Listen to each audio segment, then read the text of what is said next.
Zora Sterling stood at the edge of the aisle in a black and white maid's uniform, a silver serving tray pressed against her chest like a shield, watching her ex-husband kiss another woman under a towering arch of white roses. The Pacific wind carried the sound of applause across the cliffside venue.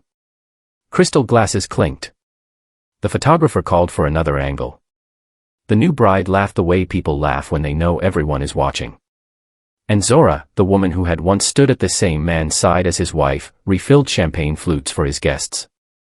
Nobody looked at her. That was the point. What no one in that crowd of 400 people noticed, not yet, was the man who had arrived at the back of the venue 12 minutes ago and had not moved since. He stood apart from the celebration like a shadow that didn't belong to any of the light. Dark suit. No tie. Eyes that didn't scan the ceremony the way curious guests do. His eyes were locked on the maid holding the tray. His name was Choi Jin-Hyuk. 36 years old. The kind of man who made mayors take his calls on the first ring and made billionaires cross the street to avoid him. As the head of the Choi crime syndicate, one of the most feared and quietly powerful organizations on the West Coast, Jin-Hyuk had not attended a social event in 3 years. He did not do weddings. He did not do crowds. He had come here for one reason. He had spent 4 months finding her. And before this golden hour ceremony ended, every guest at this royal wedding was about to learn something they would never forget. There is a difference between the person who strips you of your crown and the person who crosses a room full of royalty to hand it back. Welcome back to Mafia Moonlight Tales, where the most powerful love stories belong to the women the world tried to erase. If this story already has your heart racing, hit that like button, subscribe so you never miss an episode, drop a comment below telling me whose side you're on, and share this with someone who needs to hear it. Now, let's get into it. A proper word about our two leads, because this story will not make sense unless you understand exactly who these people are. Zora Sterling is 32 years old, and she carries herself the way people do when they have learned, through pain, not wisdom, to take up as little space as possible. She is tall, composed, and strikingly beautiful in the way that people overlook when they have already decided what you are worth. She was not always a maid. 8 months ago, she was a co-founder of a boutique interior design firm, a homeowner, and a wife. Then her divorce was finalized, a settlement so deliberately lopsided that her own attorney called it architecturally cruel. A buried clause in the prenuptial agreement, one her ex-husband's legal team had planted 3 years before he ever asked her to sign it, gave him the right to demand a period of household service in lieu of the alimony he owed her. His lawyers had called it a transitional support arrangement. In plain language, it meant that if Zora wanted to walk away without being buried in debt, she had to serve his household for 180 days. Today was day 179. She had endured it in silence. Not because she was weak. Because she had calculated, down to the hour, that silence was the fastest road out. What Zora Sterling had never calculated was him. Choi Jin-Hyuk does not look like what the tabloids describe when they dare to print his name, and they rarely do. He is lean where people expect bulk. Quiet where people expect menace. He has the kind of stillness that only belongs to men who have never needed to raise their voice to make a room go cold. His family built their empire in Seoul before expanding into Los Angeles, Chicago, and Singapore, an organization that launders its influence through legitimate real estate and hospitality holdings, and enforces its contracts through methods no court has ever been able to prove. Jin-Hyuk inherited the syndicate at 28, after his father's sudden death, and he has run it with a precision that has made him simultaneously the most connected and most isolated man in the city. He owes no one. Except, quietly, completely, in a way that had shaken something loose in the architecture of who he was, he owes Zora. 4 months ago, on a rain-soaked Tuesday at 2:17 in the morning, Jin-Hyuk had collapsed in the alley behind a 24-hour pharmacy after a meeting gone wrong left him with 2 broken ribs, a dislocated shoulder, and a knife wound that was closer to a vital organ than any of his men ever knew. His security detail had been separated. His phone was dead. And Zora Sterling, who had just finished a late shift at the pharmacy, who had $11 left in her wallet and a bus to catch, had found him. She hadn't asked who he was.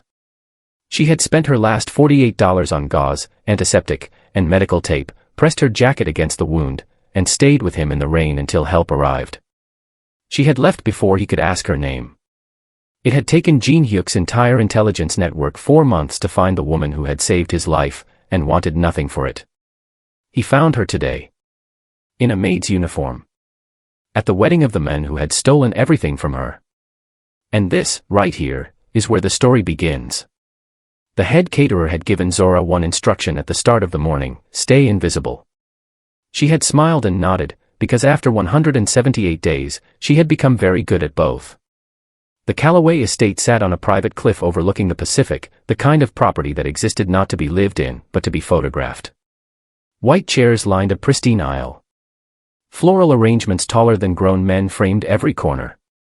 A string quartet played something European and expensive near the entrance, and servers, real servers, hired staff who were paid, moved through the crowd with the practiced ease of people who had chosen to be there. Zora moved with them. Indistinguishable. Invisible. She told herself it didn't hurt anymore. She had been telling herself that for roughly 6 hours. You missed a glass. The voice came from her left, clipped, performative, designed to carry. Zora turned. A woman in a champagne-colored dress was extending an empty flute toward her with 2 fingers, the way you hand something to someone you don't fully believe is a person. She was one of Marcus's cousins. Zora had sat next to her at Christmas dinner 3 years in a row. The cousin did not appear to remember this. Zora refilled the glass, kept her eyes level, and moved on. Marcus Callaway, her ex-husband, the groom, the men in the bespoke ivory suit currently laughing at the center of a circle of well-dressed admirers, had not looked at her once. She suspected this was deliberate. Looking at her would require acknowledging she existed in a context beyond useful, and Marcus had always been efficient about discarding what no longer served him. She watched him from across the lawn during the cocktail hour, the way you watch weather from behind glass. He was handsome in the way expensive things are handsome, maintained, curated, assembled. His new bride, Celeste, was 26, the daughter of a hotel chain heir, and wore a dress like she had been born specifically to fill it.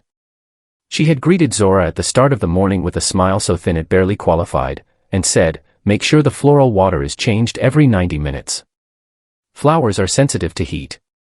She had not said it unkindly. That was somehow worse. The ceremony had been 43 minutes long. Zora had stood at the far left edge of the service perimeter, tray balanced, back straight, while the officiant spoke about love being a covenant and a choice. While Marcus slid a ring onto a woman's finger. While the guests rose to their feet in a warm, collective exhale of celebration. Zora had not cried. She had located that particular grief months ago, examined it, folded it up, and placed it somewhere she did not have to look at every day. What she felt now was quieter and more corrosive.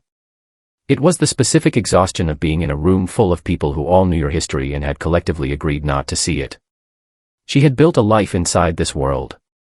She had attended these people's birthday parties, remembered their children's names, sent hospital flowers when their parents fell ill. She had been present for all of it, genuinely, warmly, without calculation. And today, not one of them had met her eyes. A burst of laughter erupted near the champagne tower. Someone clinked silverware against crystal and the crowd began to settle toward their seats for the reception. Zora repositioned herself near the east terrace, lifted her tray, and exhaled slowly through her nose. 179. One more day. She just had to survive one more day. She did not yet know that survival was no longer the highest thing available to her, and that the men standing quietly at the back of the venue had already decided she deserved something far greater than escape. For months earlier, it had been raining the way it only rains in late November, not dramatically, but persistently, the kind of rain that doesn't announce itself and doesn't apologize, that simply soaks through everything you are wearing before you realize it has started. Zora had worked the closing shift at Meridian Pharmacy 3 nights a week since October. It wasn't the kind of job she had imagined for herself at 32.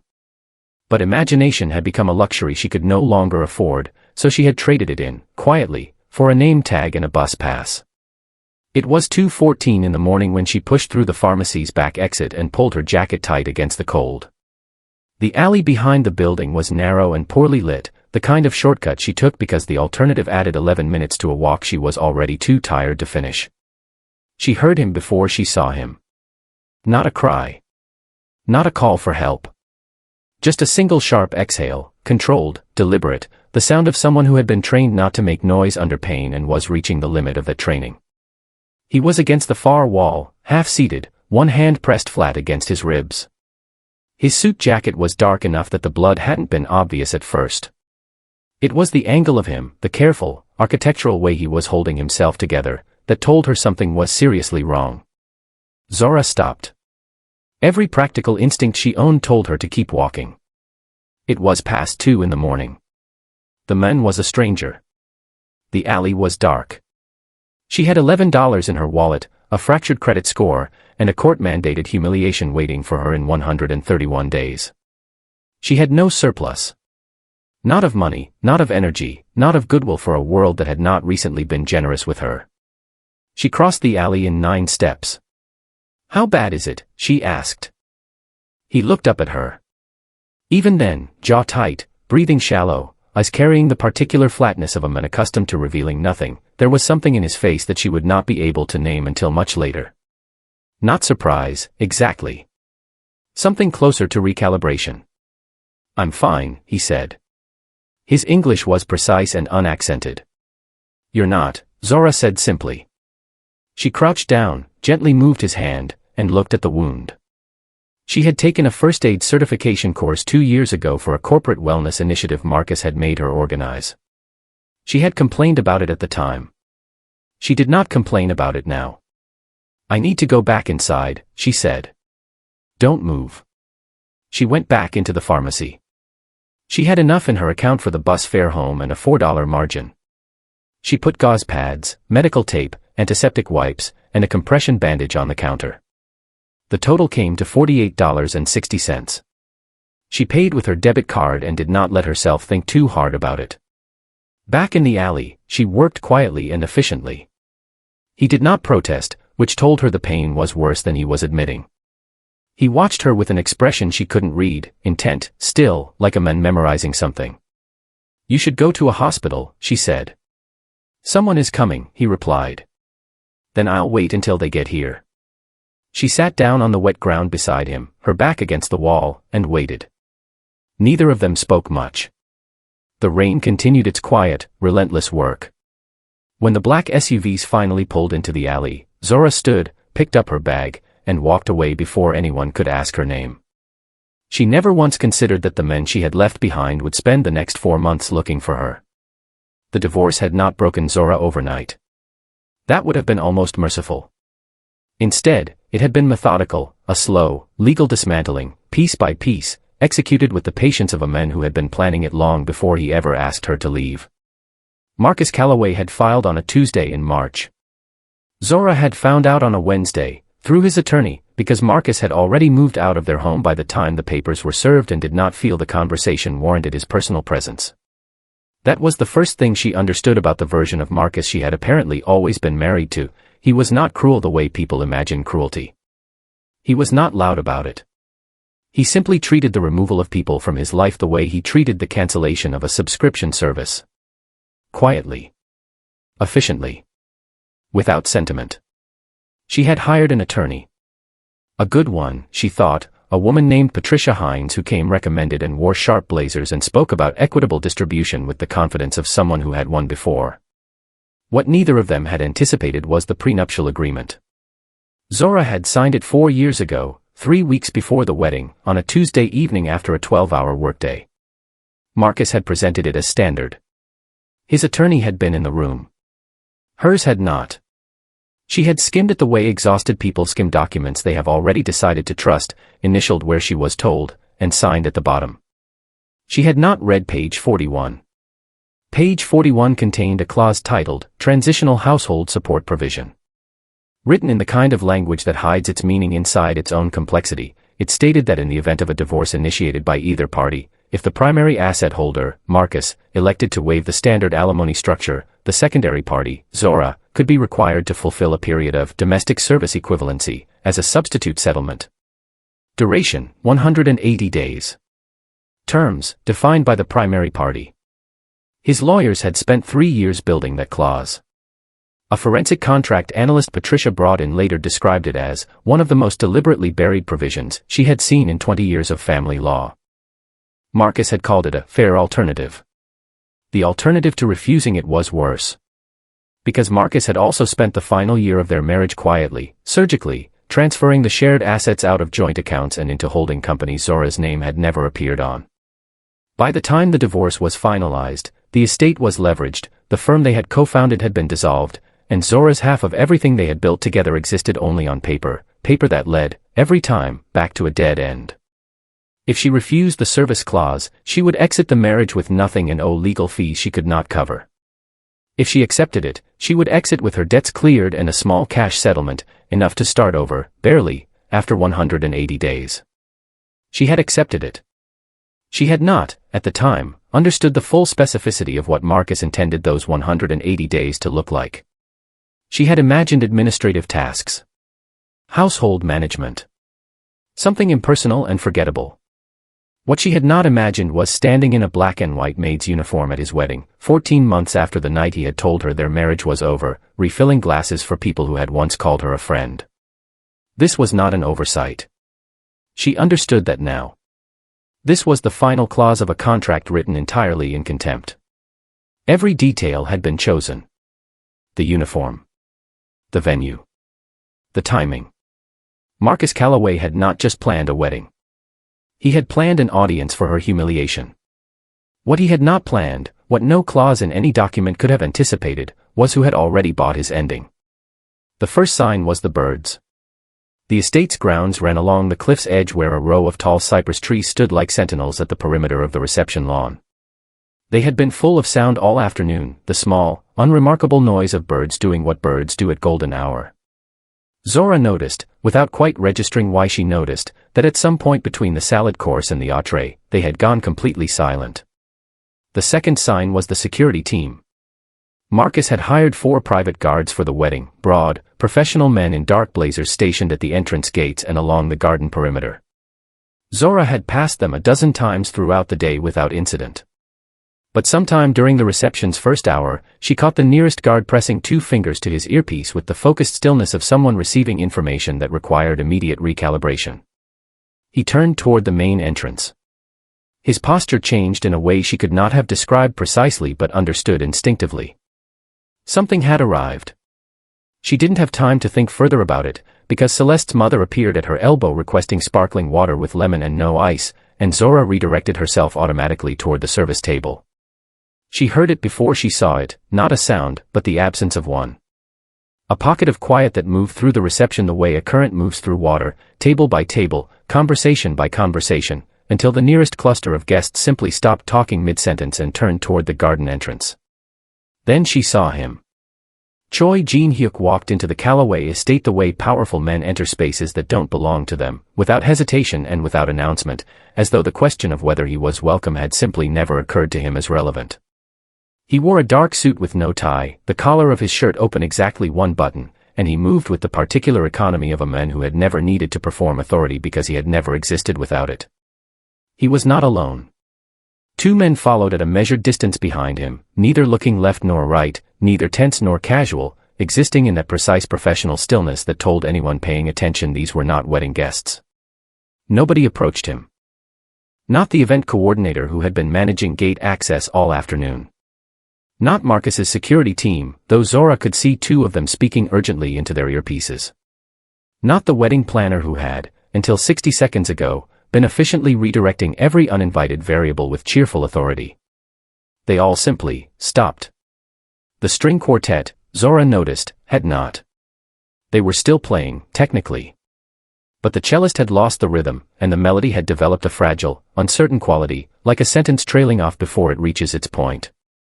Jin-Hyuk did not scan the room the way guests do, that sociable sweep of the eyes searching for familiar faces or an open seat. His gaze moved with purpose, covered the space in 3 seconds, and settled. Zora felt it before she understood it. A specific, pressurized quality of attention landing on her from across the reception lawn. The kind that doesn't announce itself but changes the temperature of wherever it lands. She looked up from the service table. Across 100 feet of manicured lawn, through a reception that had collectively forgotten to breathe, Choi Jin-Hyuk was looking directly at her. Not at the wedding. Not at the groom. Not at the floral arrangements or the champagne tower or the assembled wealth of 400 carefully curated guests. At the woman in the black and white uniform holding a serving tray. Zora's grip tightened on the tray's edge. She had seen this man before. She knew exactly where. And the part of her that had spent 179 days learning to stay invisible understood, with sudden and complete clarity, that invisibility was no longer an option. He walked toward her. Not toward the groom. Not toward the head table where Marcus Calloway sat at the center of his carefully constructed kingdom, already tracking the uninvited guest with the tight, controlled expression of a man trying to decide whether to be offended or afraid. Not toward Celeste, who had gone very still in her chair, one hand resting on her new husband's arm. Not toward the 4 private security guards who had repositioned themselves with the urgent, uncertain energy of men whose training had not included a contingency for this particular situation. Choi Jin-Hyuk walked across the reception lawn toward the service table on the East Terrace, and every set of eyes in the Calloway estate followed him without a single person making a sound. Zora did not move. There was nowhere to move to, and some part of her, the part that had survived 179 days by staying absolutely, deliberately still, understood that stillness was the only honest response she had left. He stopped in front of her. Up close, he was exactly as she remembered from the alley, that same composed intensity, that same quality of absolute presence, as though the space around him had quietly reorganized itself to accommodate whoever he decided to be in it. The wound she had dressed was 4 months healed. He looked like a man who had never needed saving. He looked at her the way no one at this wedding had looked at her all day. Not through her. Not past her. At her. Fully. Completely. Like she was the only person on this lawn worth the attention of someone like him. "You're difficult to find," he said quietly. His voice was low and even, designed for her ears only, though the silence around them had become so absolute that it carried further than either of them intended. Zora kept her chin level. "I wasn't hiding." "No," he agreed. "They were hiding you. There is a difference." She had no answer for that. It landed somewhere below her sternum and stayed there. What happened next lasted approximately 11 seconds. She would replay it, later, for the rest of her life. Jin-Hyuk reached into the interior pocket of his jacket and produced a small velvet box, deep green, the color of something ancient and serious. He did not open it immediately. He held it for a moment, the way a man holds something he has decided to mean. Then Choi Jin-Hyuk, head of the Choi syndicate, the most quietly feared man on the West Coast, lowered himself to one knee on the manicured lawn of the Calloway estate, in front of 400 wedding guests, 2 event photographers, and the men who had legally engineered Zora Sterling's humiliation. The box opened. Inside was a ring, not ostentatious, not performative. A single dark stone set in brushed platinum, elegant and absolute. "A partnership," he said, looking up at her. "Equal terms. My resources and protection, your freedom from every contract that was designed to keep you small. You walk away from today owing nothing to anyone. On my word." Somewhere behind him, a guest dropped a champagne flute. It shattered against the stone terrace. Nobody looked at it. Zora was aware, distantly, of phones being raised. Of the photographer pivoting, instinctively, toward the more extraordinary image. Of Marcus Calloway rising slowly from his chair at the head table, his face cycling through expressions he did not have enough composure to hide. She was aware of all of it. But mostly she was aware of the fact that this man had crossed an ocean of power, money, and carefully arranged indifference, and had knelt in front of the woman everyone else had decided to look through. She set the serving tray down on the table beside her. Gently. Deliberately. For the last time. Marcus Calloway had always believed that control was a matter of architecture. If you built the room correctly, chose the right venue, the right guest list, the right legal language buried on the right page, you controlled what happened inside it. This was not arrogance, exactly.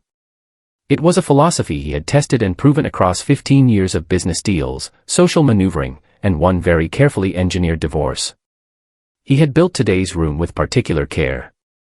He rose from his chair at the head table and crossed the reception lawn with the measured pace of a man reminding himself and everyone watching that this was still his property, his wedding, his day. "I don't know who you are," Marcus said, stopping several feet from Jin-Hyuk, his voice carrying the practiced authority of someone accustomed to being the most significant person in any room, "but this is a private event. Security will escort you out." Jin-Hyuk did not stand immediately. He held Zora's gaze for one moment longer, something passing between them that required no words, then rose with the unhurried ease of a man who had never once been escorted anywhere against his will. He turned to look at Marcus with the same expression one might use to acknowledge a minor footnote in an otherwise uninteresting document. He reached into his jacket again. This time he produced a single folded document and extended it toward Marcus without ceremony. Marcus took it. Opened it. Read the first paragraph. The color left his face in the specific, gradual way that happens when a person's understanding of their situation is being revised against their will, line by line. That is the deed of sale, Jin-Hyuk said, with the quiet patience of someone explaining something to a person who should have read the room earlier. The Callaway estate was acquired by Choi Holdings 14 days ago. The previous owner accepted our offer on a Wednesday. I believe you were in Napa that weekend, a pre-wedding trip, I understand. The wedding planner had drifted close enough to hear. She stepped back. The estate transferred fully upon completion of the title process, which concluded last Friday. Jin-Hyuk paused. 2 days before your wedding. The silence that followed was a different quality than the silence that had greeted Jin-Hyuk's arrival. That silence had been the silence of shock. This one was the silence of comprehension, 400 people simultaneously understanding that the ground beneath this celebration had shifted, and that the men who had built today's room no longer owned the walls. Marcus's mouth opened. Closed. Jin-Hyuk had already turned away from him. He walked back to where Zora stood beside the service table, the velvet box still open between them, the ring catching the last of the golden hour light. He looked at her with an expression that was not triumphant, it was something quieter than that. Something that understood the difference between winning and restoring. You are not staff on this property, he said simply. You are a guest. My guest. He glanced once at the service table, at the tray, the folded linen, the careful invisible infrastructure of a role she had been forced to perform, and then back at her. None of this was ever your uniform to wear. Zora looked down at the ring. Then she looked up at the estate, at the floral arches and the string quartet and the 400 people who had spent the entire day arranging not to see her, and something inside her that had been held at a careful, controlled tension for 179 days simply and completely released. She exhaled. And then, slowly, deliberately, with the composure of a woman who had survived everything this place had required of her, Zora Sterling reached up and untied her white apron. She folded it once. Set it beside the tray. And stepped forward.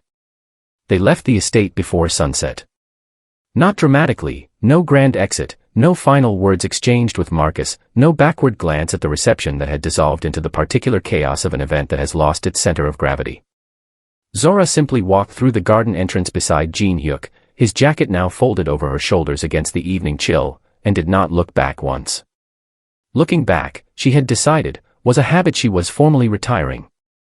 The car that waited beyond the estate's iron gates was black, quiet, and unremarkable in the way that very expensive things often are. One of Jin-Hyuk's men opened the door without a word. Zora settled into the seat and spent the first 10 minutes of the drive in complete silence, watching the coastline pass beyond the window, cataloging the precise feeling of having set something down that she had been carrying for far too long. Jin-Hyuk did not fill the silence unnecessarily. She was beginning to understand that about him. The money, she said finally, when the estate had long disappeared behind them. He hid it during the proceedings. My attorney knew, but we couldn't locate the accounts. The trail kept ending at holding companies with no traceable ownership. Jin-Hyuk looked at her. How much? 2 million. Conservatively. She paused. It was our firm. We built it together. He dissolved it strategically, moved the equity in segments before I knew what the divorce was actually going to look like. By the time I understood, the paper trail had been tidied. Jin-Hyuk was quiet for a moment. Then he said, I know someone who untidies things. Her name was Seo-Yun, and she operated out of a 14th floor office in the city's financial district that looked, from the outside, like a mid-sized consulting firm. Inside, past the ordinary reception desk and the ordinary waiting area, there was a room that contained 6 monitors, 3 external drives, and a woman who had formerly worked forensic financial investigations for an agency she was not permitted to name, and who had subsequently decided that private work was both more interesting and more honestly compensated. She was 39 years old, spoke 4 languages, and had located hidden assets in 11 countries. She greeted Jin-Hyuk with a nod that suggested professional respect and greeted Zora with the focused, appraising look of someone who prefers problems to pleasantries. "Tell me everything," Seo-yeon said. "From the beginning. Leave nothing out because you think it isn't relevant." Zora told her. All of it, the prenuptial clause, the dissolved firm, the holding companies, the way Marcus's attorneys had constructed dead ends with the patience of people who believed they would never be challenged by anyone with the resources to challenge them properly. Seo-yeon listened without interrupting. Then she turned to her monitors and began typing with the particular velocity of someone whose fingers have long since caught up with their brain. The work took 11 days. What Seo-yeon uncovered, layer by layer, beneath the architecture of shell companies and misfiled corporate registrations, was a financial structure of almost elegant dishonesty. 3 holding companies, registered across 2 states and 1 overseas territory. A real estate investment vehicle that existed on paper in Nevada and in practice nowhere at all. And at the center of all of it, moving quietly, distributed across accounts that had been designed to look dormant, $2.3 million that bore, in its original transaction history, the unmistakable fingerprints of the firm Zora Sterling had spent 4 years building from nothing. Her money. Her work. Her years. Seo-yeon printed the completed report on a Thursday morning, set it on the desk in front of Zora, and said simply, "Every dollar. Documented. Admissible." Zora looked at the pages for a long moment. Then she looked up at Jin-Hyuk, who was leaning against the far wall with his arms folded, watching her with the quiet expression of a man who had never doubted what they would find. "Now," she said, "we finish it." They chose a Saturday. Not impulsively, everything that followed had been measured, timed, and constructed with the same deliberate architecture Marcus Calloway had always used to build his arrangements. The difference was that this structure had been built around him, not by him.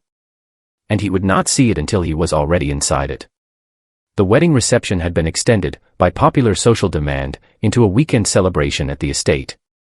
A post-ceremony brunch, Marcus had announced on his social media to his considerable following, all crystal glasses and linen tablecloths and the particular performance of a man who needed the world to keep watching. Zora had known he would do this. Marcus had always confused an audience with a legacy. She arrived at 11 in the morning, not through the service entrance. Through the front gate. She wore a deep burgundy dress, structured and quiet in the way that genuinely expensive things are quiet, and she walked through the estate's main entrance with Seo-yeon on one side and one of Jin-Hyuk's attorneys, a composed, silver-haired man named David Park who carried a leather briefcase with the energy of someone delivering a verdict, on the other. Jin-Hyuk himself was already inside. He had arrived earlier, as the property's owner, without requiring anyone's permission or announcement. Marcus saw her from across the brunch terrace. She watched him process her, the dress, the entrance, the absence of an apron, the presence of people beside her whose posture communicated, without a single word, that the terms of this visit were entirely different from the last one. His jaw tightened in the specific way of a man whose control over a narrative is slipping and who has not yet decided how to recover it. He crossed the terrace toward her with a social smile that did not reach his eyes. "Zora." His voice was calibrated, warm enough for the nearby guests to register, cool enough for her to understand the warning underneath. "This is a private event." "I know," she said pleasantly. "I used to plan them for you." David Park opened the briefcase. What he said on the nearest table was not a dramatic gesture. It was simply a document, clean, organized, 63 pages of forensic financial analysis compiled by a woman who had spent 11 days dismantling everything Marcus had spent 3 years constructing. Transaction histories. Corporate registration records. Asset transfer timelines. And at the top of the first page, in clear, unambiguous language, a summary that described the deliberate concealment of $2.3 million in marital assets during active divorce proceedings. Marcus looked at it. His social smile dissolved so completely it was difficult to believe it had existed moments before. "That is a copy," David Park said, with the mild courtesy of someone who has delivered documents like this before and understands that tone matters. "The original has been filed with the court this morning. A second copy was received by the district attorney's office at 9:45. A third was sent, as a courtesy, to the Financial Regulatory Board that currently oversees 2 of your holding companies." The nearby guests had gone still. Someone set down a fork. Celeste appeared at Marcus's shoulder, reading his expression in the way new wives read their husbands during unexpected crises, searching for information, finding very little. Marcus said nothing. There was nothing architecturally sound left to say. Zora looked at him for a long moment, not with fury, not with the burning vindication she had imagined during the worst nights of the past year. What she felt was quieter and more complete than either of those things. It was the specific, clean relief of a woman who had located the truth, documented it properly, and delivered it to every person whose job it was to act on it. She had not destroyed him. She had simply, finally, made him visible. "Enjoy the brunch, Marcus," she said. And walked away without looking back. The drive away from the estate was quieter than the first one. Not the quiet of exhaustion, or the quiet of people who have run out of things to say. It was the quiet of two people who have just watched something large and long-standing finally conclude, and are giving it the space it deserves before they decide what comes next. The coastline moved past the window again, the same Pacific, the same late morning light, but it looked different to Zora now, the way all landscapes look different once you have stopped moving through them in survival mode. She became aware, somewhere along the coastal road, that her shoulders had descended from the position they had occupied for the better part of a year. She hadn't noticed how high she had been holding them until they were no longer there. Jin-Hyuk sat beside her, unhurried, watching the road ahead. "I need to say something," Zora said. He turned to look at her. "I didn't accept your partnership because I needed rescuing." She held his gaze steadily. "I want to be clear about that. I had survived 179 days before you walked onto that lawn. I would have survived the 180th. "I know," he said. And the way he said it, without qualification, without the faint condescension that hides inside most people's reassurances, told her that he meant it completely. "Then I need you to know what I did accept," she continued. "I accepted the resources. The access. The forensic accountant and the attorney and the deed that made me a guest instead of staff." She paused. "I accepted a fair exchange from someone who understood what fair actually looks like. That is not the same thing as being saved." Jin-Hyuk was quiet for a moment. Outside, the ocean pressed against the cliffs with its patient, indifferent enormity. "When you found me in that alley," he said finally, "you had nothing. Less than nothing, you had debt, and a future that someone else had deliberately narrowed. And you spent your last $48 on a stranger without hesitation." He looked at her. "I did not come to that wedding to rescue you, Zora. I came because I had spent 4 months understanding that you were the only person in my life who had ever given me something without calculating the return. I came to offer you the same thing." She absorbed that. Outside, the estate had long since disappeared. The road ahead was open and uncommitted, the kind that doesn't tell you where it ends. "Equal terms," she said. It was what he had offered her on that lawn, in front of 400 witnesses and one very bewildered wedding photographer. She wanted to hear it again, not because she doubted it, but because she was learning, carefully and deliberately, to let good things be confirmed rather than quietly waiting for them to be retracted. "Equal terms," he said. Zora looked out at the water for a long moment. Then she said, "I want to rebuild the firm. My half of it, the half he dissolved. I know what it was worth. I know what it can be worth." She turned back to him. "And I will be the one to build it. I don't need it handed to me." "I never offered to hand it to you," Jin-Hyuk said. "I offered to clear the road. What you build on it is yours." She nodded slowly. This, she thought, was what it felt like. Not the dramatic lightning strike version of freedom that stories promised, not the triumphant orchestral swell. Just this. A quiet car on an open road, shoulders finally level, the future uncommitted and wide and entirely her own. She was not someone's wife. Not someone's maid.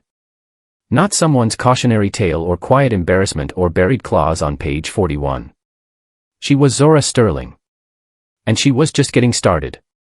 There is something nobody tells you about the night everything changes. They tell you about the moment itself, the ring, the document, the door closing behind you for the last time. They describe it in the language of arrival, as though transformation is a destination you reach and then simply inhabit. What they don't tell you is that the most important thing that happened in Zora Sterling's story did not happen at a cliffside wedding in front of 400 witnesses. It did not happen when Jin-Hyuk knelt, or when Marcus went pale, or when 63 pages of forensic evidence landed on a brunch table and rearranged the architecture of a man's carefully constructed world. It happened in an alley. At 2:14 in the morning. In the rain.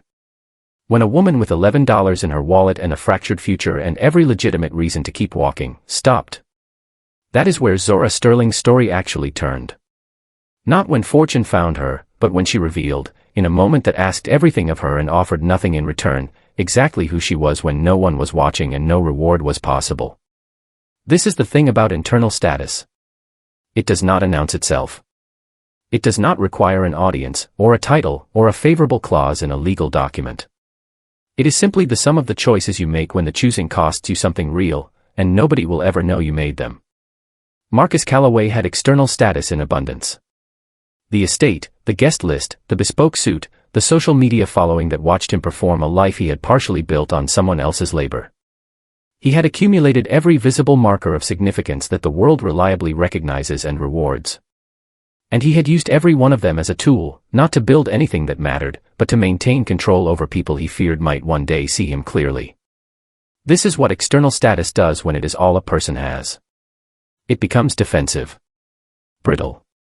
It needs constant reinforcement because it contains, at its center, the knowledge that it can be taken. An estate can be purchased by someone with a larger checkbook. A title dissolves when the room stops agreeing to honor it. A reputation, built on the suppression of someone else's truth, survives only as long as that truth stays buried. Zora's kindness, by contrast, could not be purchased or dissolved or buried on page 41 of any document. It had already happened. It lived, permanently and irrevocably, in the fact of what she had done, in the gauze she had pressed against a stranger's wound, in the $48 she had spent without hesitation, in the hours she had sat in the rain waiting until she knew he was safe. No court could overturn it. No divorce proceeding could classify it as a shared asset and divide it inequitably. It belonged to her in the most absolute way anything can belong to a person. And it was precisely that, the irreversible reality of who she was, that found her. Not luck. Not coincidence. Her. So here is what Zora's story is actually teaching, beneath the wedding and the ring and the 63 pages of documented justice. Your value is not located in the uniform others force you to wear. It is not determined by the room they assign you to, the title they strip from you, or the clause they buried specifically to diminish you. Those things describe their architecture. They say nothing about what you are made of. The world will sometimes dress you as a maid to avoid acknowledging you as a queen. It will hand you a tray and position you at the edge of a room you once belonged in and look through you with the practiced ease of people who have decided, for their own convenience, what you are worth. Let them look. Keep moving. Keep choosing, in the small, costly, unwitnessed moments, to be exactly who you are. Because internal status is not just a matter of character. It is, as Zora Sterling discovered on a rainy night with her last $48, the only currency that compounds. Everything else is just architecture. And architecture can always be purchased by someone who sees it more clearly than you do. Your value is not located in the uniform others force you to wear. If this story stayed with you, if even one chapter hit differently, please share it with someone who needs to hear it today. That is how these stories find the people they were written for. Thank you for watching, reading, and believing in stories where the quiet ones win. Until the next tale, this is Mafia Moonlight Tales. Crown, don't forget to like, subscribe, and leave a comment telling me which chapter moved you the most.